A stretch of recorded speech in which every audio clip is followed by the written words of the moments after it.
So hello guys, welcome back to India's best YouTube channel for IIT JEE Chemistry Advanced, and this series comprises of some of the best problems taken from the past papers of NSEC and JEE Mains. And the most important part of these videos is the in-depth conceptual explanation for each and every problem. And for that reason, you guys must watch the videos till end.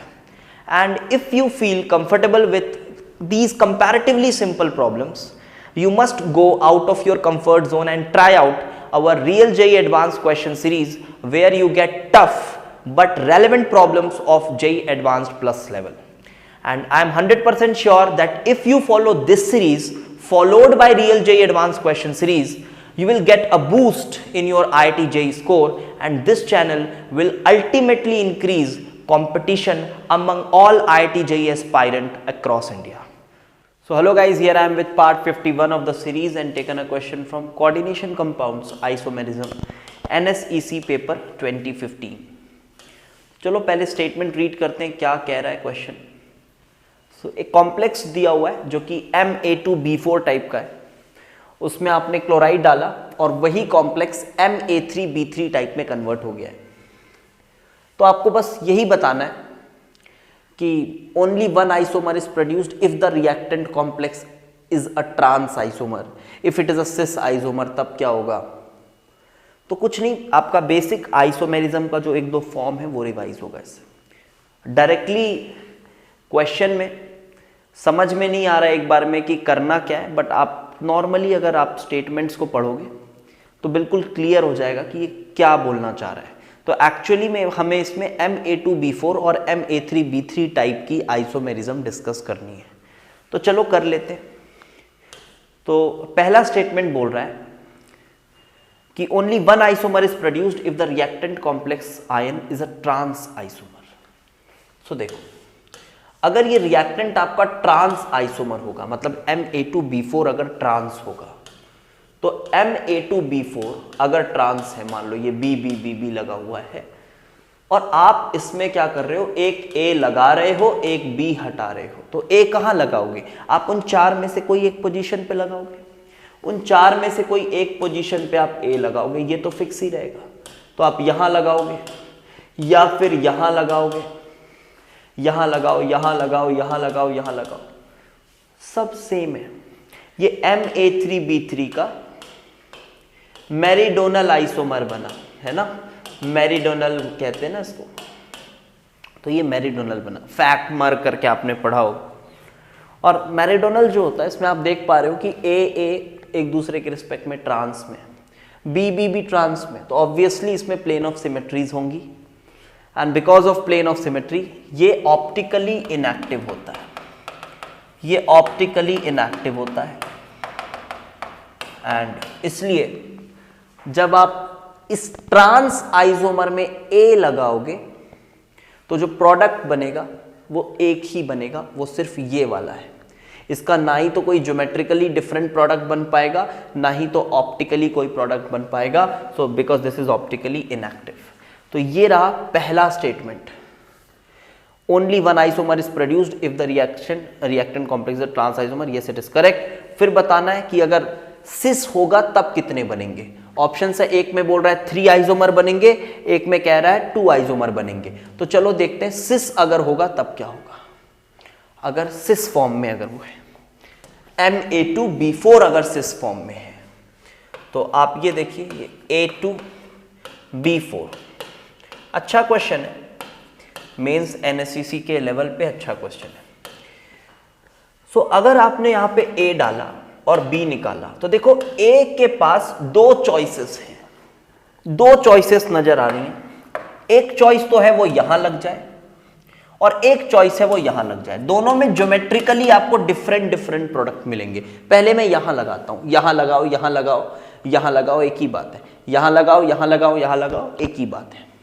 ठीक है. और यहां लगाओ तो वो अलग बात है, यहां लगाओ तो वो अलग बात है. A को, क्योंकि आप यहां कहीं भी लगाओ, A जो है आपस में सिस में ही रहेगा, बट जब आप उसको यहां लगाओ तो A और A ट्रांस में हो जाएगा. तो ये डिफरेंट पोजीशन है. आई होप आपने आइसोमेरिज्म ठीक से पढ़ा होगा इसका. तो एक तो ये पॉसिबिलिटी बन रही है, ये ए और यहां पे बी बी बी कुछ ये, इसको आप फैक आइसोमर नाम से भी पढ़ते हो, फैक आइसोमर। इसमें कुछ भी ट्रांस में नहीं दिख रहा होता है, कुछ भी ट्रांस में नहीं दिख रहा होता एक दूसरे के साथ। अच्छा, और एक क्या हो सकता है, अब एक यहां लगा दो तो वो मैरिडोनल बन जाएगा, MA3, तो A और ये वाला A यही है, ये B, तो जिसको आप बोलते हो मर आइसोमर, ये मर है।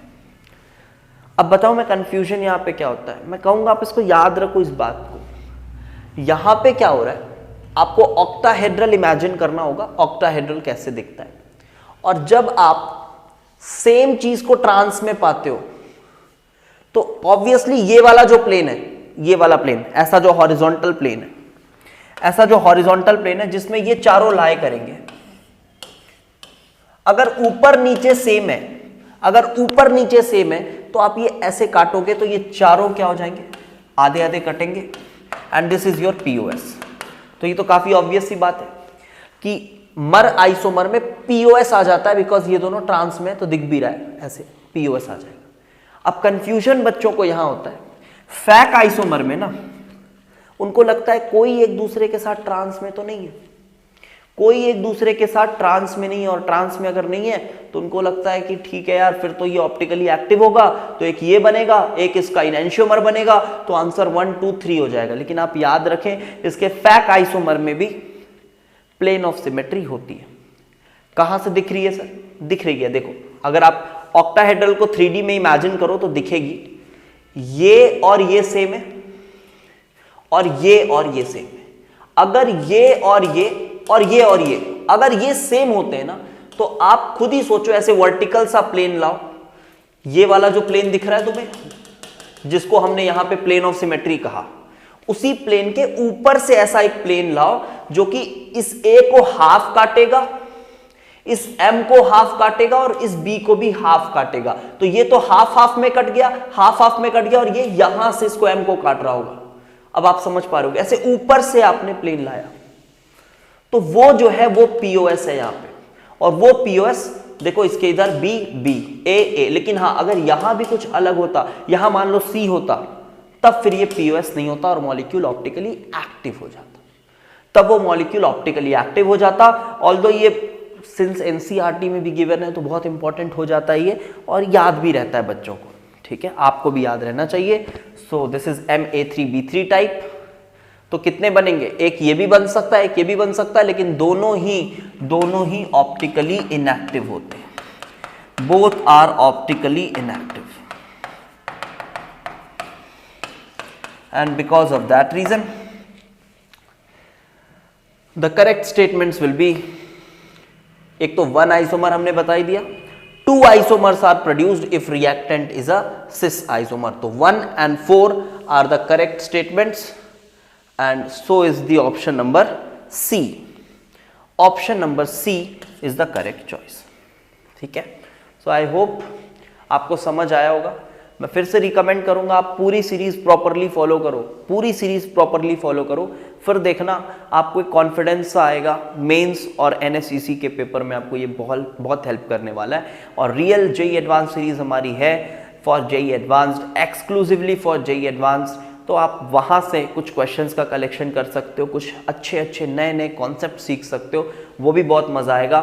और मैं रैंक बूस्टिंग कंसेप्ट्स है हमारी जो ऑर्गेनिक केमिस्ट्री की, उस प्लेलिस्ट को फिर से कंटिन्यू करने वाला हूँ, उसमें भी अब आपको ऑर्गेनिक केमिस्ट्री के कुछ शानदार कॉन्सेप्ट्स बीच बीच में देता रहूँगा। Okay, thanks for watching, do share and subscribe the channel.